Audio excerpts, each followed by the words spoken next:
विमल पोलो जोबा केसरी, हर पल मनाओ केसरी त्योहार। दे दूं अगर तो पर उपदेश सकल बहुतेरे। सतीश जी, हाँ चलिए देखिए जो एसआईआर का मुद्दा है जिस पर हम लोग चर्चा कर रहे हैं, हमारे दो मेहमान और तीनों और भी बैठे होंगे। देखिए मुझे नहीं लगता कि लोकतंत्र में कोई हारता या जीतता है। ठीक है, देर आए दुरुस्त आए का एक मुहावरा भी तो है ना। सरकार ने अगर मान लीजिए मान लिया कि इलेक्टोरल रिफॉर्म्स के बहाने ही विपक्ष एसआईआर पर चर्चा चाहता है, एसआईआर पर तकनीकी कानून चर्चा नहीं हो सकती, तो इलेक्टोरल रिफॉर्म्स से हो सकती है। अपने ही शो में, इसी शो में पिछले इतवार को विजय जी ने कहा था कि इलेक्टोरल रिफॉर्म्स पे चर्चा हो सकती है, उसमें एसआईआर भी आ जाएगा, उसमें एसआईआर भी आ जाएगा, मतदाता सूचियां भी आ जाएंगी, कोड ऑफ कंडक्ट भी आ जाएगा, 10,000 रुपए जो दिए गए चुनाव की प्रक्रिया के दौरान तो ट्रांसफर वो सब आ जाएगा, तो बेहतर है, उसका व्यापक हो जाएगा। तो वो उसमें कोई दिक्कत नहीं है, मुझे नहीं लगता। और मुझे ठीक लगता है सरकार अगर मानी है इसके लिए, तो इसके लिए सरकार ने ठीक किया कि सदन की कार्यवाही आगे चले। तो लोकतंत्र में पक्ष और विपक्ष दोनों होते हैं। विपक्ष मांग करता है और ये पक्ष की जिम्मेदारी है कि उसको किस रूप में बीच का रास्ता निकाल कर स्वीकार करे। नाक का सवाल किसी मुद्दे को न विपक्ष बनाए न सरकार बनाए, तभी गाड़ी आगे बढ़ती है, और ये एक अच्छा संकेत है मुझे लगता है। दूसरी बात ये है कि एसआईआर को लेकर के चुनाव आयोग ने 1 हफ्ते का समय बढ़ाया। तो चुनाव आयोग ने अगर समय बढ़ाया 1 हफ्ते का, तो इसका मतलब चुनाव आयोग को भी फीडबैक वही मिला होगा जिसकी चर्चा हम लोग कर रहे हैं, तभी तो समय बढ़ाया। और ये मीडिया, राजनीतिक दलों के दबाव, हमारा सवाल उठाना, बीएलओस की जो आकस्मिक मौतें हो रही हैं, वो एक गंभीर चिंता का विषय है। और वो चिंता का विषय खाली विपक्ष के लिए नहीं है, वो सरकार के लिए भी चिंता का विषय है, वो चुनाव आयोग के लिए भी चिंता का विषय है कि लोग कई नोएडा में 4 लोगों ने नौकरी छोड़ दी। तो ये ऐसी स्थिति से मुझे लगता है बचना चाहिए। और समय अगर बढ़ाया है तो ठीक है, अभी और समय बढ़ जाए तो कोई दिक्कत नहीं है उन राज्यों में जहां पर चुनाव देर से हैं, क्योंकि ये कोई जिद का सवाल नहीं है कि नहीं इसी में होना है। ठीक है, जहां चुनाव जल्दी है वहां जल्दी करा लीजिए, जहां चुनाव देर से है वहां थोड़ा देर से करा लीजिए। मुझे लगता है कि चर्चा जब संसद में होगी तो ये सारे मुद्दे उठेंगे और कम से कम बात आगे बढ़ेगी। वंदे मातरम में भी चर्चा होगी, उसकी ऐतिहासिकता में भी लोग जाएंगे, वो दो स्टैंजा क्यों रखे गए, बाकी स्टैंजा क्यों हटाए गए, रविन्द्रनाथ टैगोर ने क्या कहा था, इसको लेकर के सारी चर्चाएं होंगी। अच्छा है, देश के सामने सारी चीजें आएंगी। तो मुझे लगता है कि ये एक फैसला सरकार और विपक्ष के बीच में अगर सहमति बनी है तो अच्छी बात है, मैं तो इसका स्वागत करता हूं। और विनोद जी, ये भी तो देखना पड़ेगा कि पूरा पिछला सेशन चला गया, हाँ, पूरा का पूरा सेशन, तो कम से कम इस बार कम से कम शुरू के 2 दिन में ही ये लोग कॉमन ग्राउंड पे आ गए। और देखिए समय कम है इस बार, हाँ, सिर्फ 15 सीटिंग है, और उसमें भी अगर इसी पे गतिरोध बना रहा तो फिर आगे क्या होगा। अच्छा विनोद जी, मुझे ऐसा लगता है कि शायद दोनों पक्षों को ये लगता होगा कि पब्लिक में मैसेज ठीक नहीं जा रहा है। जैसे मैं कह रहा हूं ना कि बार बार परसेप्शन की लड़ाई भी है ऐसा यार। बिल्कुल। तो संसद कौन नहीं चलने दे रहा। बहुत सारे लोग ये भी सोचते होंगे भैया ये विपक्ष गड़बड़ कर रहा है, क्यों इतना हंगामा कर रहा है।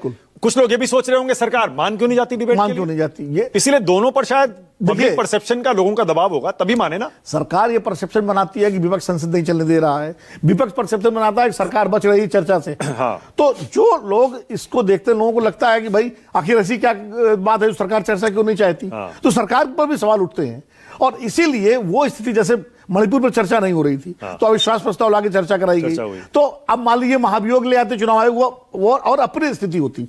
अगर विपक्ष चर्चा कराने के लिए जबरदस्ती, ये जानते हुए कि महाभियोग टिकेगा नहीं, और फिर भी महाभियोग प्रस्ताव ले आती, भाई 50 सांसद दस्तखत कर देते आ जाता, लेकिन वो स्थिति अप्रिय हो जाती और चुनाव आयोग के लिए भी अप्रिय स्थिति हो जाती। उससे बचने के लिए भी अगर इलेक्टोरल रिफॉर्म्स के बहाने चर्चा हो रही है, उसके परिप्रेक्ष्य में हो रही है, तो एक बेहतर निर्णय है। तो महाभियोग आपको नहीं लगता है विनोद जी? अब आएगा अगर चर्चा होगी। देखिए महाभियोग एक प्रतीकात्मक होता है, महाभियोग, अविश्वास प्रस्ताव, ये सब प्रतीकात्मक इसलिए होते हैं, नंबर गेम होता है, नंबर से तय होता है, और विपक्ष जानता है कि नंबर उसके पास नहीं है। अब वो अविश्वास प्रस्ताव ले आए, सरकार बच जाएगी मालूम है, महाभियोग ले आए, महाभियोग पास नहीं होगा ये भी मालूम है, तो खाली चर्चा के लिए लाते हैं। तो जब चर्चा हो रही है उस मुद्दे पर, तो आप महाभियोग लाने कोई औचित्य नहीं। ऐसा यार पॉलिटिकल इशू है क्या, मतलब बन सकता है लोगों में? याद है आप बिहार में हमने कितनी चर्चा की थी, मैं तब भी कहता था, देखिए आपके शो में कहता था कि एसआईआर तात्कालिक इशू था, चुनाव का मुद्दा नहीं, चुनाव का मुद्दा। जिस वक्त एसआईआर हो रहा है उस वक्त राजनीतिक दल अगर ना खड़े हों तो भी उनको खड़े होना चाहिए। आज जो दिक्कतें, मान लीजिए जैसे आधार कार्ड का मुद्दा है, आधार कार्ड अगर माना गया तो राजनीतिक दलों का प्रभाव, दबाव और सुप्रीम कोर्ट का हस्तक्षेप उसी तो माना गया, वरना इसने तो खारिज ही कर दिया था। तो इसलिए या 65 लाख मतदाताओं की सूची देना जिनके नाम काटे गए हैं, ये सारी चीजें तो उसी से आई हैं। और अगर राजनीतिक दल ये मुद्दा बना के थोड़ा एक दबाव रखते हैं तो कम से कम बहुत सारे लोग जागरूक होंगे। सही बात है। और साथ ही साथ राजनीतिक दलों की भी जिम्मेदारी है कि वो अपने बीएलएस को जितना ज्यादा से ज्यादा हो सक्रिय करके अपने जहां जहां अच्छा, हमको लग देखिए, रहा है अब नाम देखिए, काटे जा रहे हैं वो जुड़वाए नाम। अच्छा, अब देखिए, अखिलेश जी ने बाकायदा बीएलओ का फॉर्म भरकर जब दिया, उसकी फोटो डाली उन्होंने जी।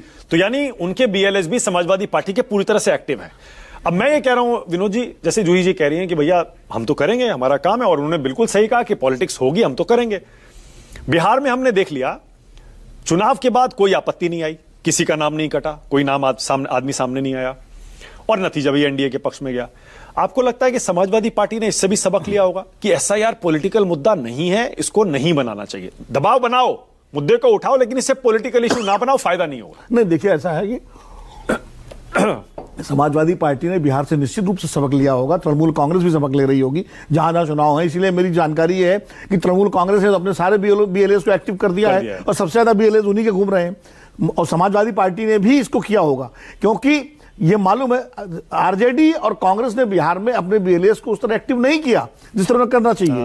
और यही वजह होती है कि जब आप मान लीजिए समाजवादी पार्टी कहना है कि हमारे वोट काटे जा रहे हैं, जिन बूथों पर हम जीते हैं लोकसभा चुनाव में, उन बूथों पे हमारे वोट काटे जा रहे हैं, तो ऐसा नहीं कि उनके आरोप निराधार होंगे, उनका कुछ आधार होगा।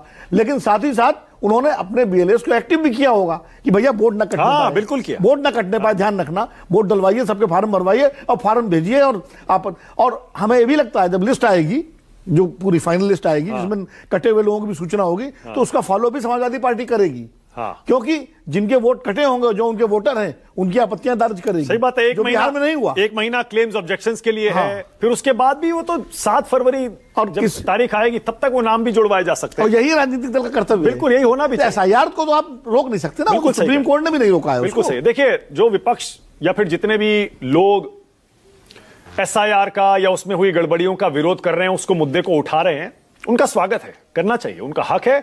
इससे एसआईआर की प्रक्रिया में सुधार ही होता है और आखिरकार फायदा वोटर का, आम जनता का ही होता है। तय आपको करना है।